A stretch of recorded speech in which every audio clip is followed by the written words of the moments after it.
Good morning, everyone, and welcome to First Things First. Jenna Wolfe, Nick Wright, Kevin Wilds. We got Chris Broussard with us. We'll let you know why in just a second. Coming up here on a Monday morning, the draft is over, but the commiseration may have just begun for Aaron Rodgers and maybe even for Carson Wentz. We'll discuss that. Also, what does the draft now mean for Cam Newton? But Chris Broussard is here, so our first story is The Last Dance. Here we go. Episodes 3 and 4 of the Chicago Bulls' much-hyped documentary aired last night and did not disappoint. One of the areas of focus was the very flamboyant, often misunderstood, but integral part of the Bulls dynasty, and that's Dennis Rodman. We also saw Phil Jackson's impact on the team and the Chicago Bulls' eventual overtaking of the Pistons as the best team in the East. Nick, we got a lot to unpack on this one. I'll start with you. What was your biggest takeaway from what you saw last night? My biggest takeaway last night was another reminder at how criminally underrated Isaiah Thomas has become by the younger generation and by the analytics generation. Isaiah's raw numbers, counting numbers, or even advanced stats will never do him full justice. He was on a team with 0 other elite offensive players, and he had them potentially 1 sprained ankle or 2 Kareem Abdul-Jabbar free throws away in 1988 from a three-peat. He was up against super team after super team. The Lakers with Magic, Kareem, and Worthy. The Celtics with 4 Hall of Famers, 5 if you want to throw in Walton. Jordan's Bulls, and he had them going toe-to-toe year after year with those guys, including a period of time where they were the best team in the league, and it all centered around him. We focus on the defense and the toughness, but none of it plays without Isaiah. And you could see it a little bit in the doc. I saw it a little bit firsthand when about a year ago, I had said on the show that Steph Curry now was the second greatest point guard ever behind Magic. And Isaiah came on the show, and I think it was off the air. He's like, so Steph's better than me? How's Steph better than me? Because he understood what I think a lot of people don't, which is you can't just look at the numbers. And Isaiah's contribution to winning and putting a roadblock up, ending the Celtics and pre-Jordan is very, very important. My other takeaway, Broussard, was this. I remember watching you on television. I don't remember exactly why this came up, but it was a couple months ago. And you said something along the lines of, nobody got championships on Jordan's watch.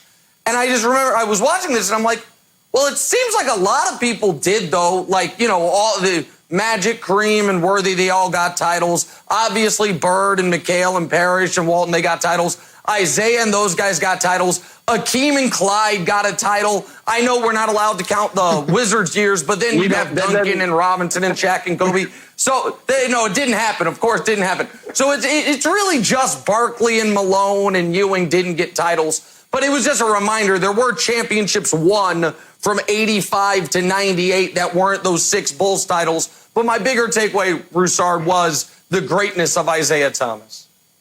Okay, I must respond to this. First of all, the Jordan watch officially began in 1991. So that pre-91 was not the Jordan watch. But that was a very astute point you made, Nick, about Isaiah. I'm glad you made it. Most millennials are lost when it comes, and most analytic guys are lost when it comes to Isaiah Thomas. And you mentioned the numbers. His numbers now, analytically, they may not be great, but Isaiah Thomas joins Magic Johnson and Oscar Robertson as the only players ever to retire having averaged 19 points and 9 assists a game for their careers. Isaiah also is the only superstar who can say he beat Bird, Magic, and Jordan in their prime. And to your point, Nick, he did it without another top 50 teammate, and Bird obviously had plenty of them. Magic had plenty of them, and Jordan had Scottie Pippen. So I'm glad you brought that up about Isaiah Thomas. But my biggest takeaway was what made Phil Jackson great. And we saw that. And Phil Jackson has got to be considered the GOAT, I would think, among NBA coaches of all time. But you saw that Phil Jackson understood you coach different players different ways. He understood Dennis Rodman was a different type of guy, so he gave him leeway. There are a lot of NBA coaches, and it's hard to blame them, who would have been like, what? You got to go to Las Vegas in the middle of the season? Are you crazy? And they would have let their ego get in the way and not let him go, and maybe that could have ambushed the team, but he let him go, understood he was different, and then didn't even let his ego get in the way when Rodman didn't come back in the 48 hours that had been allotted. And obviously everything was fine by the way Phil handled that. But yet he had his non-negotiables where he was stern on them and would not budge. One being respect. He first meets Dennis Rodman at Jerry Krause's house and says, stand up and take off your hat so we can shake hands. So he wanted Rodman to give him the respect if he was going to be able to coach him. And then with Jordan didn't want to play the triangle. Jordan didn't want the ball moving all over the place. He wanted it in his hands, but Phil was non-negotiable on that, and it obviously helps them end up winning the 6 championships. So I thought you got a good glimpse into what made Phil Jackson such a great coach. I think it was also super interesting, Chris. Donovan Mitchell pointed out that Phil Jackson was the first one to institute load management. So I thought that was fascinating. Jenna, I wonder if this happened now, if a player had to go to Las Vegas, how it would be taken by the media at large.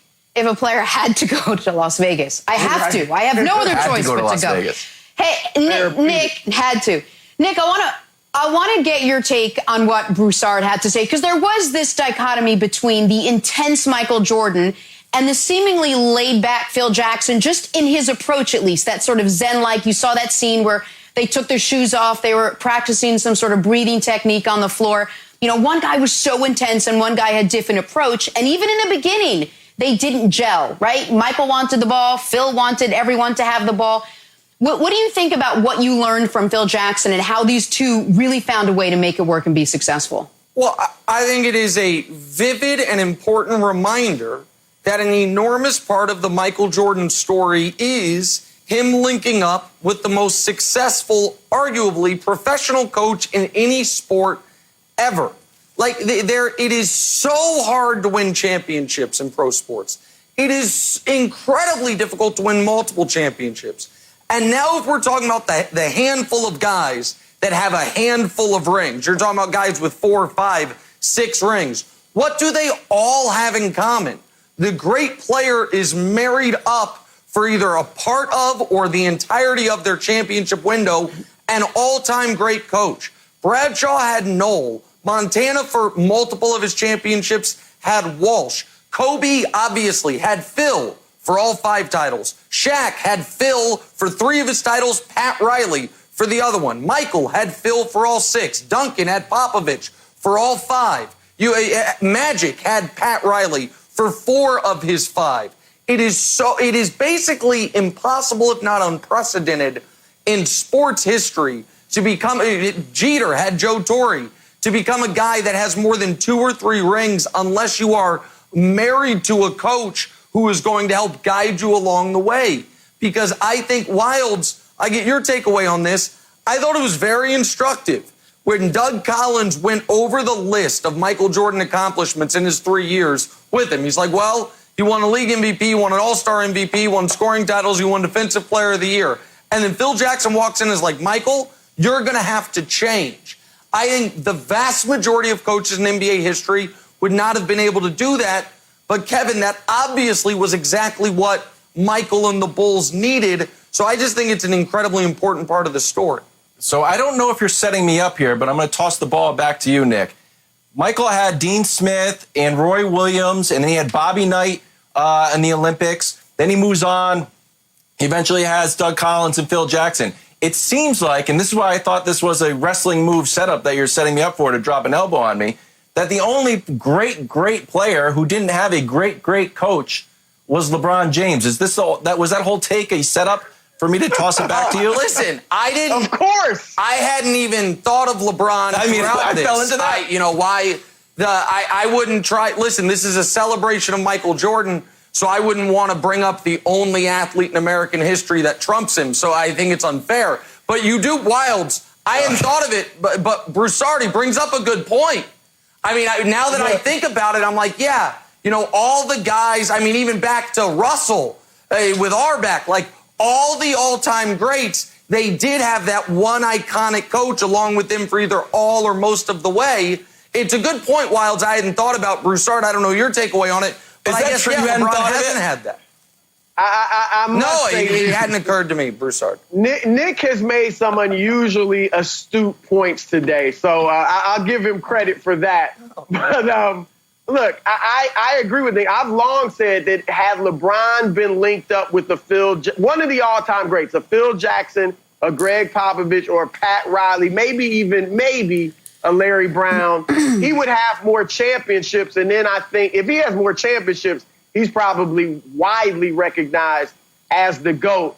But Phil Jackson understood this, that no matter how great your one player is, if your team focuses too much around that one player and he does everything essentially, you're going to have trouble winning at the highest level.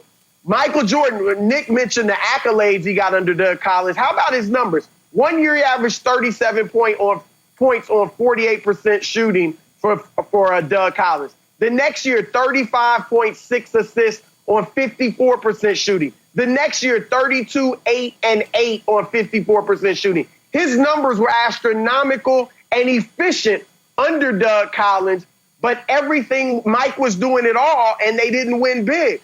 Wilt Chamberlain, when he won his 2 championships, he averaged 24 and 14 points a game. When he averaged 50 and 44 and 37, they weren't winning. Michael Jordan's numbers came down for him to win. And I've said this about LeBron. Obviously, LeBron's an unselfish player. But everywhere he's been, the offense, everything is focused around LeBron. I say it's a LeBron system. And he either makes the hockey assist, the assist, or the basket. And it's a tribute to his individual greatness, but it's difficult, no matter how great you are, to win championships consistently when everything revolves around one player. Phil Jackson taught that to LeBron, to Kobe, to Shaq, all these guys. LeBron hasn't had that coach that's been able to force that on him and just make him be part of the system rather than the entire system. All right, Broussard, so much, so fascinating. And this is only 4 episodes of 10 of basically one season. You can imagine the whole scope of it.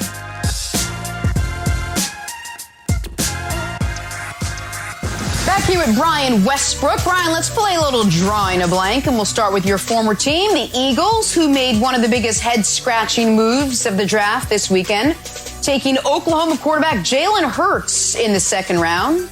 Quarterback, you say, but what about their already highly paid quarterback Carson Wentz? Head coach Doug Peterson said they will explore using Hurts alongside Wentz the way the Saints do with Taysom Hill and Drew Brees. Nick, start with you. The Eagles drafting Jalen Hurts was blank. I think it was perfect. I love this for a handful of reasons. One, I don't think Jalen's at all close to ready to be an everyday starting NFL quarterback. So he goes to a team where he's not going to be asked to be an everyday starting NFL quarterback. So I think that is a huge plus. Second of all, the way Doug Peterson embraces analytics, 2-point conversions, fourth and short attempts, you would like a mobile dual threat quarterback. And third of all, Carson Wentz's biggest concern is his health, obviously. And now you've got a guy who you feel like eventually could be a more than qualified backup quarterback. So for my money, Brian, I think this is perfect for a handful of reasons. I love it for Philly. Well, I like your points, but I think it's complicated for a handful of reasons. Your first reason is that the quarterback that you gave $107 million guaranteed, Carson Wentz, is also admitting that he has some injury concerns. 2016, he plays all 16 games. The team wasn't very good. They ended up 7-9. 2017, the Eagles end up going to the Super Bowl winning, but Nick Foles is a quarterback. 2018, Carson Wentz only plays 11 games. And then 2019, Carson Wentz plays all 16 regular season games, but only throws 4 passes in the playoffs. So you're acknowledging there's some injury concerns. So it's okay to get yourself a backup quarterback. And it's important to have a quality backup quarterback. The other thing that you're also, that makes it a little bit more complicated is that when you talk about a Taysom Hill type of player, we're also talking about an offense that in New Orleans has a 41-year-old quarterback. Carson Wentz is 27 years old. You have to find yourself a way to get more weapons. So that's why it's complicated, because going into the draft, you're saying you have to find a way to get more weapons. That means receivers, not additional quarterbacks that are going to give you gadget type of plays. That's why it's complicated. I understand it in some ways. And then there are other ways I'm just scratching my head just a bit. Jenna, I love a good gadget play. Jalen Hurts ran the Philly special against Oklahoma State last year, scored. I loved it. And I know that Philly fans think they may have overdrafted here with Jalen Hurts, but don't look at it as a Philly fan. Look at it as a defensive coordinator trying to plan for your team. I couldn't imagine being like having the whole game plan and then having your assistant pop up and be like, yeah, what about when Carson and Jalen Hurts are on the field at the same time? I think it's just a disaster for defensive coordinators. I think it'd be confusing, and I love the move for the Eagles. I also can't imagine that Jalen Hurts himself wants to be a gadget guy in the NFL. He finally gets his break, and he's a la Taysom Hill. So we'll see what happens there. Let's move on to the Dallas Cowboys now. When Jerry Jones was asked about Dak Prescott's contract, Jerry said, quote, "When we're ready to play, he'll be there." Honestly, guys, if Dak got paid based on the praise that he's getting from the Cowboys, he'd already have the contract that he's looking for.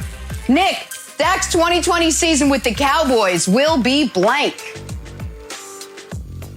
Explosive. And I mean that potentially literally and figuratively. I guess not literally. That's not exactly right. I mean it on the field and off the field. Oh, you pulled a Jenna, on Nick. The field. You pulled a Jenna. On the field. Oh, I pulled it back. On the field, explosive, because how could you ask for better weapons? You have a $100 million receiver in Amari Cooper, Michael Gallup, who broke out last year, and CeeDee Lamb, who a lot of people thought was the #1 receiver in this draft class, plus Zeke. Explosive off the field because he still doesn't have a contract, and he's either going to get paid like the best quarterback in the league or close to it, or he's going to be playing on a franchise tag. Either way, that's a potentially explosive situation. So for all those reasons, I say explosive, Brian Westbrook. Well, I say it's going to be confirmation, and it's going to be confirming one or two things.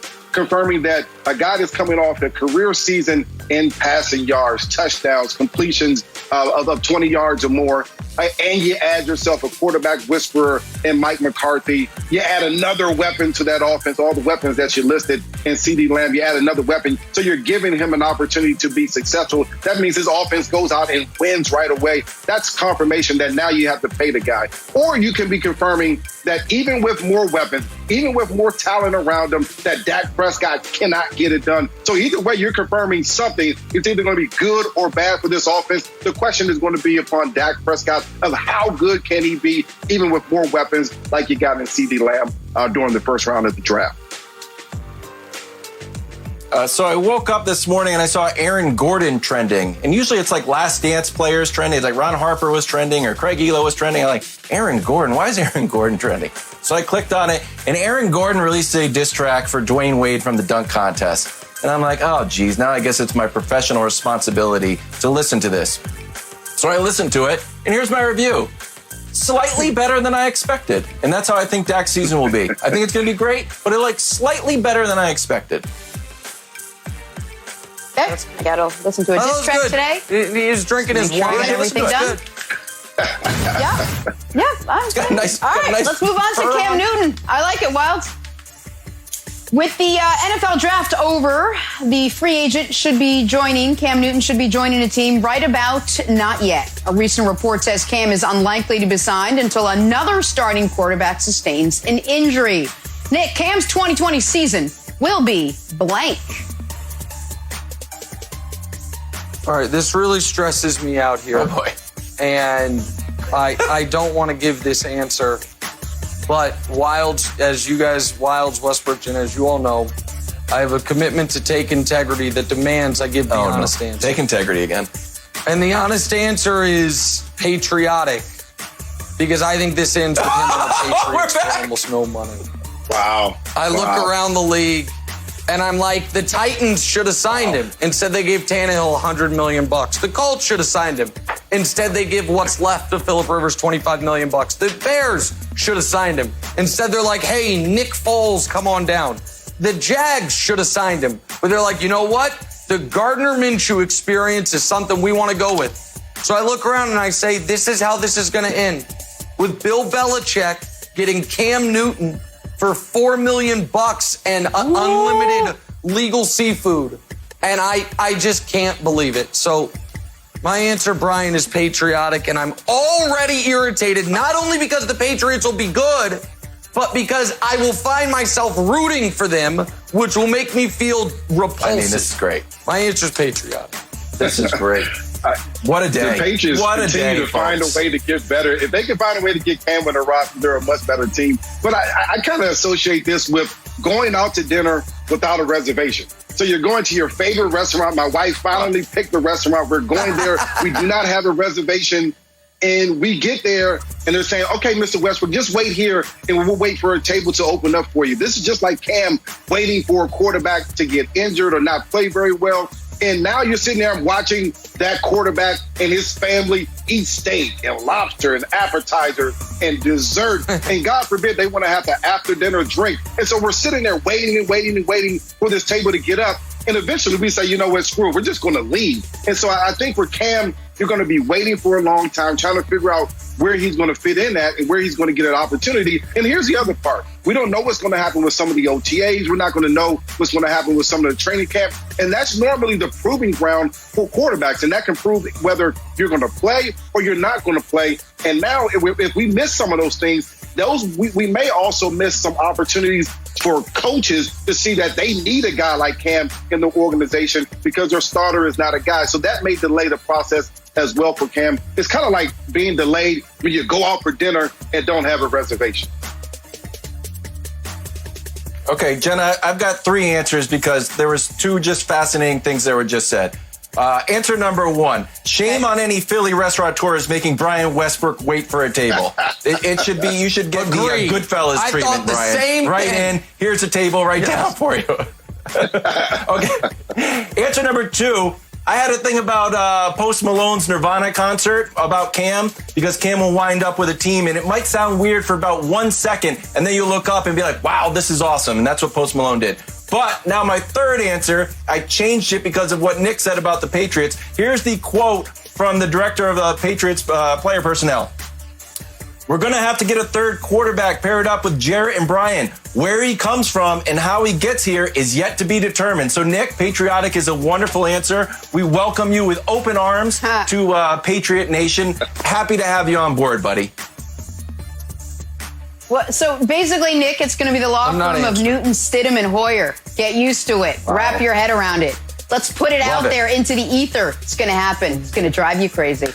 On to the Kansas City Chiefs to bring you back, Nick. Here we go. Happen. They drafted LSU running back Clyde Edwards-Helaire with the 32nd overall pick. He has such a fancy name. I want to say it again, Clyde Edwards-Helaire. Before the draft, KC GM Brett Veach compared Clyde to the one and only Brian Westbrook.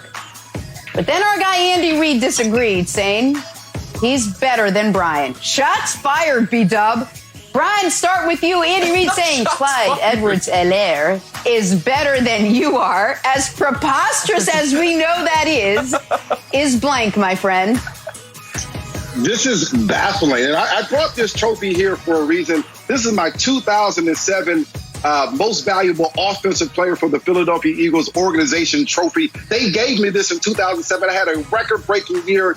And now, I get this message on Friday morning that Andy Reid said that, and that this kid that hasn't played a down in the NFL is better than me already. It took me years to perfect my game. It took me years to get better at my craft. And this young kid that hasn't played a down in the NFL is better than me already. It's baffling.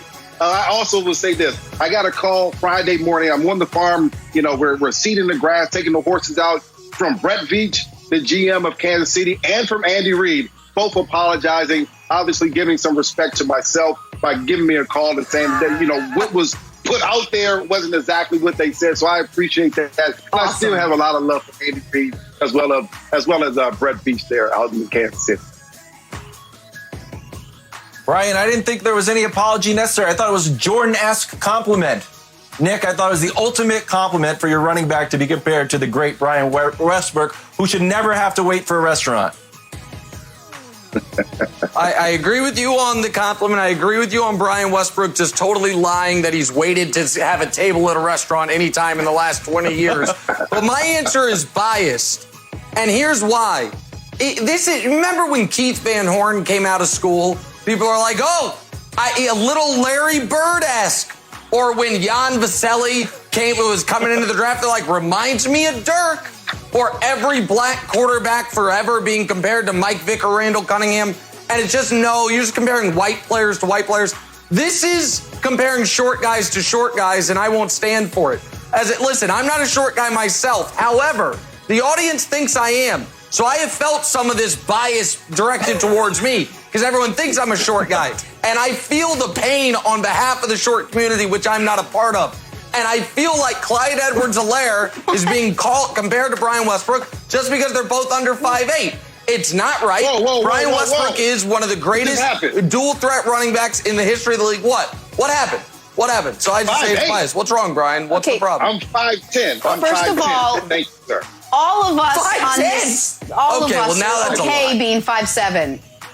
It's fine. It's fine. To be under 5'8" is okay. Brian, we love you. We think you're the guy. Nick, for some reason, has some sort of Napoleonic complex. Wilds, you're great just the way you are. I don't. We got to take a break. Back here with 5'10" Brian Westbrook. The Green Bay Packers shocked just about everyone, including Aaron Rodgers, by trading up to draft his successor in round 1, Utah State quarterback Jordan Love. Wilds, you'll appreciate this. Now the Packers have A-Rod and J-Lo. Maybe that's why they did it, because we don't really know why else. Head coach Matt LaFleur, thinks it'll be a perfect fit, saying Rodgers will, quote, be a great mentor. Nick, this fired you up. How should Rodgers feel after this draft? Well, you're right, Jenna. It did fire me up because it got me thinking. And obviously, he should be furious. They spent a first-round pick on a player they hope will play 0 snaps for the next 2 years minimum. Ben Roethlisberger was upset when his team spent a third-round pick. And Ben Roethlisberger's got a more tattered injury history than Aaron Rodgers does and has never been as good. But it's not just about right now, about how Rodgers should feel about what they did right now. Got me thinking, and the more I think about it, Rodgers should be mad about everything involving being drafted by the Green Bay Packers and how the next 15 years have transpired. I think you can make a compelling case that knowing what we know now, Aaron quite literally went to the worst franchise he could have gone to if he wanted to maximize championships. He went to the only place where he would have to sit for the first 3 years of his career, which he did. He went to the only team in the league that for the better part of the first 15 years of his career simply did not participate in free agency. Just was their organizational philosophy not to do it. He has not had a top 10 defense in the last decade. He's only had 2 top 10 defenses in his entire career. For comparison's sake, Tom Brady has had a top 10 scoring defense in 16 of his 19 years. He went to, now we know, a team that simply won't draft skill position guys in the first round. In the last 15 years, the only other team to not draft a wide receiver, running back, or tight end in the first round is the woebegone New York Jets. So I just wonder, where could Rodgers have gone where he would have had the deck stacked against him more? And by the way, their playoff losses. They have lost playoff games where the defense allowed 51, 37, 45, 44, and twice they've lost playoff games in overtime where he never got to touch the ball. So Aaron Rodgers, that much talent, Wilds, I would set the minimum Super Bowl appearances that he would have with any franchise at 1. And in Green Bay, he's gotten one, and they're already looking to turn the page, it would appear. He should be upset about the whole damn thing. So you didn't like their draft? You didn't like it? So, no? No, I didn't like the draft. So, you had a bad draft when every headline afterwards is like, the Packers GM defends their decision. We came on the show on Friday, and I was like, Nick killed him. And I was like, let me try to find some silver lining. I was like, there's lots of wide receivers out there. Maybe they're coming in the later rounds. Nope. They were around 35 wide receivers got drafted, and the Packers didn't take one. And then in one of these defensive articles, can we put up this quote, Katanik? This is the dumbest quote I've ever seen in my entire life. Here it goes. This is defending the pick. The importance of that position to our franchise is just something to me that can't be overlooked. Yeah, no kidding. That's the way the whole world feels. You're not unique. It's like when people, hey, describe yourself. Oh, I love my friends. I love to laugh and I love my friends. That's everyone. That's not a unique thing, Jenna. So I just thought the whole thing was silly. I don't think Aaron Rodgers should be mad about the last 15 years, like Nick says, but maybe the last 72 hours he should be pretty upset. Well, somewhere, Brian, between the last 15 years and the last 72 hours lies getting rid of Jordy Nelson, not bringing in a veteran coach, getting rid of Alex Van Pelt as quarterback coach, and then now drafting his heir apparent.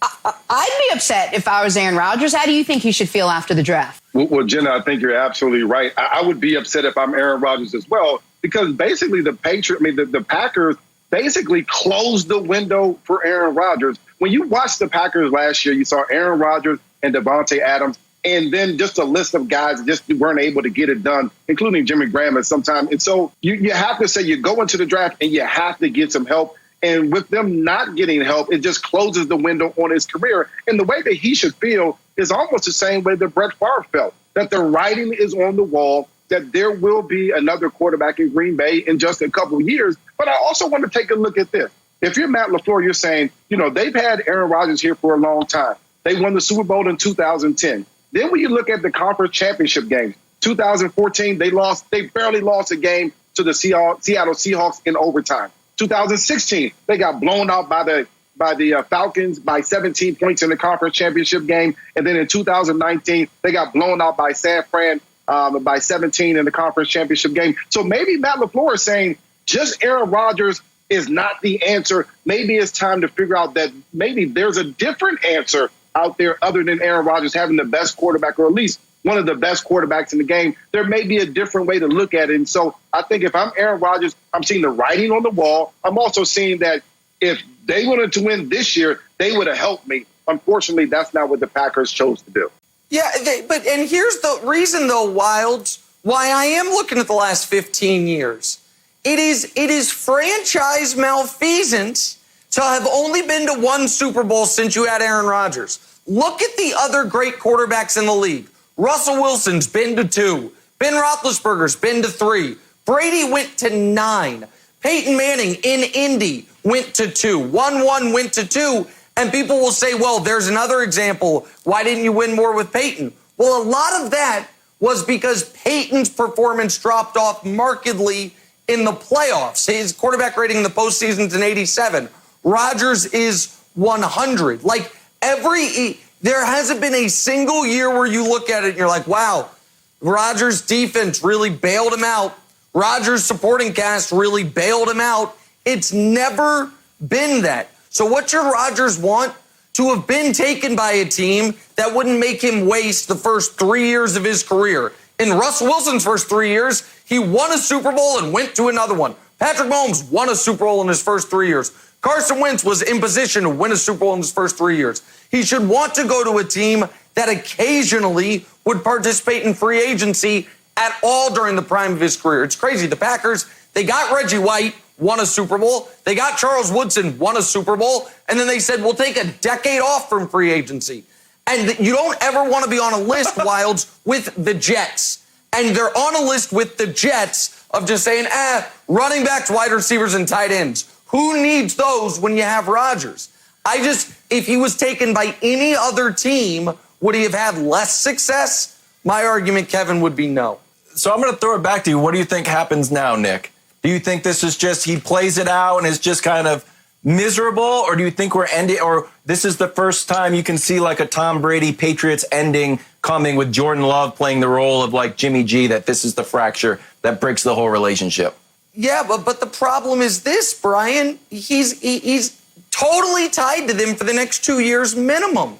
The dead money makes it impossible for them to move on for 2020 or 2021. And in 2022, it would be tough. So if they do move on, you still have $20 million cap hit, so you don't even get the benefit of the young quarterback on a rookie deal.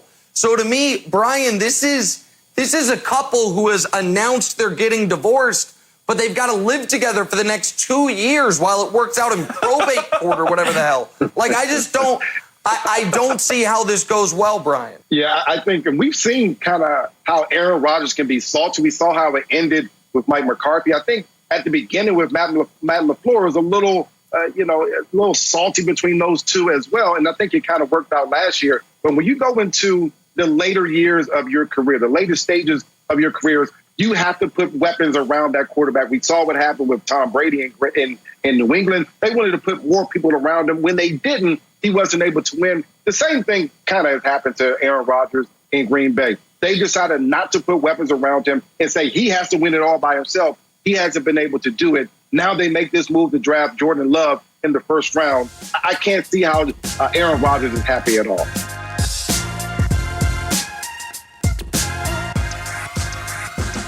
All right, time now for stories to start your morning. Here we go. The New England Patriots didn't spend a single draft pick on a quarterback this weekend, and they had 10 picks. When asked about it, Bill Belichick said, quote, "That wasn't by design." Nick, you surprised Belichick and the Patriots did not draft a quarterback?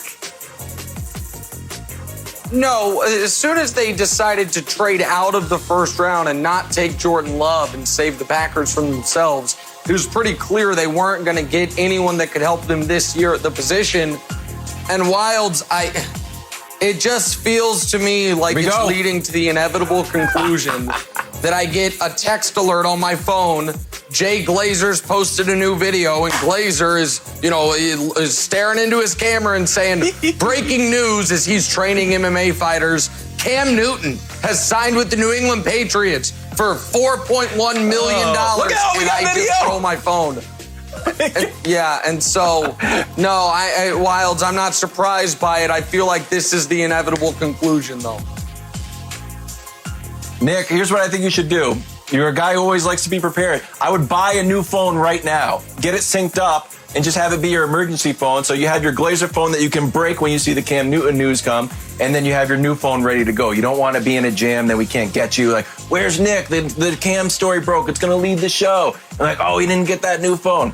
I think the Patriots, this is wonderful. I'm just delighted. And we did get the Michigan State quarterback, Brian, undrafted. So we do have 3 quarterbacks on the roster right now. But I just am overjoyed that Nick has come around to Patriot Nation. I feel bad for Nick. He looks like he's in misery at this point because he wants Cam to be successful, but he also hates the Patriots. And so I kind of understand the way he feels, quite honestly. But I think this is a situation where you're just conditioned. We've been conditioned over the last 20 years to think that Bill Belichick, he has a second, third, fourth level thinking, that he's smarter than everyone else and he knows something that no one else actually knows. And to me, I think this was a mistake. I mean, I think you're not quite sure what you have in Stidham quite yet. You know what you have in Hoyer, and he's just average at this point. If you want this team to be good and great, I'm not talking about 12-4, which they were last year. I'm talking about winning playoff games and getting to Super Bowls. You have a great defense. We understand that. But you have to have a leader on offense and have that guy that can get it done. And I think if you get you a young quarterback that you can develop and maybe play later on in the season, that gives you an option. I'm still a bit concerned that Jarrett Stidham is not the guy that New England wants to have. And here's the other part, and I mentioned it about Cam earlier. They won't have the OTAs. They won't have some of the mini camp to see how good he is, how far he's progressed. And so now you enter closer to the season, and then you may have to bring Cam in. And does that make them a better team? I think it makes it a worse situation than before, especially when you don't draft a quarterback. All right, moving on to the New Orleans Saints now. They're reportedly finalizing a 1-year deal with free agent quarterback Jameis Winston. Brian, what do you think? Jameis a good fit in that Saints quarterback room? Well, I think if I'm Jameis Winston, this is the best. I mean, the absolute best thing that could have happened to me. I'm not going to have the pressure of being a starting quarterback. I saw exactly what happened when Teddy Bridgewater came in and played very well for this football team. He got an opportunity to be a starter in Carolina. But I'm also, and probably most importantly, I'm able to learn and study under Drew Brees, a Hall of Fame quality caliber type of quarterback. I can learn his habits. I can learn all the different things that made him successful. And I also am going to be around one of the best play callers and play designers in the NFL, in Sean Payton. So to me, this is a winning situation for Jameis that now has to change the thought process of everyone has around him, that he's a wild quarterback that's going to throw a bunch of touchdowns and also going to throw a bunch of interceptions. Now he's going to be able to learn from one of the best quarterbacks ever in Drew Brees and a great coach in Sean Payton. Nick, I like this move too. I thought it was a little cheat code that he gets to stay in the same conference. He already knows these teams. He can play against the Bucs if he gets in the game. I thought it was a really smart decision. Well, you mentioning him staying in the same division, Wilds, I think is a good point. And, I think it opens up the line of speculation. Is Tom Brady now the fifth best quarterback in the NFC South? Go Brady, or you go Breeze, Ryan, Bridgewater, Winston, Brady. But here's the other reason why this is important for the Saints. They need a backup quarterback. Here's a stat for you. Jameis Winston has completed more passes to the Saints than Taysom Hill has. 10-6. Now, Jameis were interceptions, unfortunately, but at least it's someone with some actual starting experience to back up 41-year-old Drew Brees. I think it's very smart for the Saints. I think it's very smart for Jameis, Jenna. All right, let's stick with the Saints. We touched on it. They're also locking up Nick's favorite guy in quarterback Taysom Hill. For those of you who couldn't hear it in my voice, that was sarcasm. 2-year extension, $21 million. Nick, is Taysom Hill the most compensated third-string quarterback of all time? Well, Jenna, first of all, careful with sarcasm these days. People have trouble with it, and people don't always know the definition of it. But more importantly, that's listen, why I explained it. If people think I'm anti-Taysom Hill, I am not anti-Taysom Hill. You are. I am, though, pro-honesty. I'm not anti-Taysom Hill. The guy's not a quarterback. He turns 30 in 2 months. He's completed 6 passes. And everyone's like, oh, next Steve Young. What? And the Saints keep telling us he's not a quarterback. Their quarterback went down. And you know who started 5 games? Teddy Bridgewater. Teddy then left. And you know what they did? They then signed another quarterback. Taysom Hill is a gadget player. It is an absurd amount of money to pay a gadget player. But the Saints have just resigned themselves to the fact when Breeze retires, they're going to have $40 million of dead cap anyway, so screw it. Let's just try to win right now. He's a useful player on special teams, as a receiver, as a running back, and he, much like Mohamed Sanu, can occasionally throw the ball. But that's it. This ain't a quarterback they signed. It's a utility player they signed, Wilds.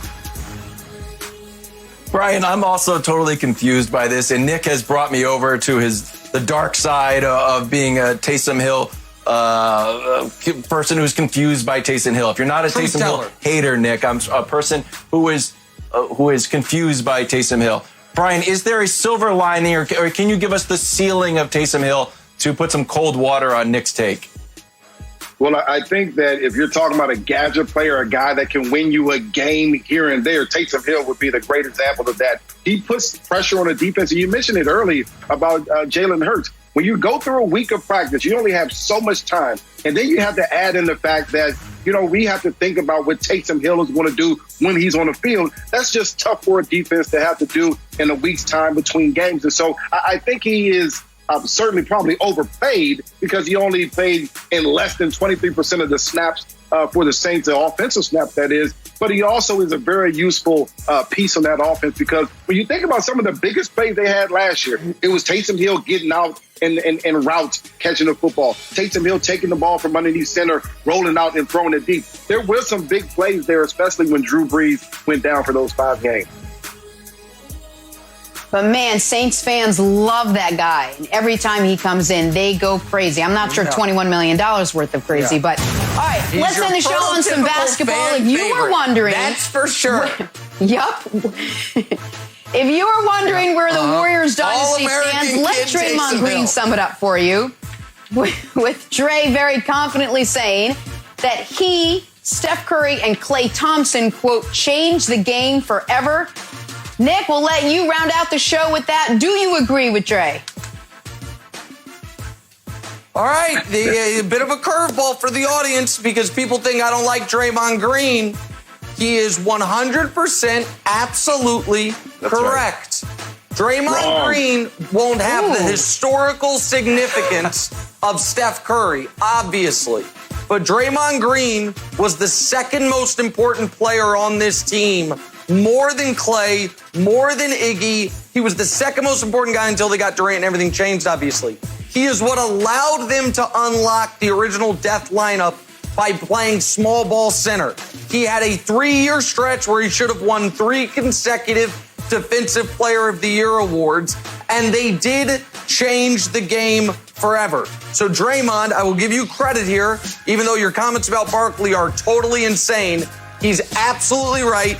He changed the game forever along with Steph and to a far lesser extent Klay, Jenna.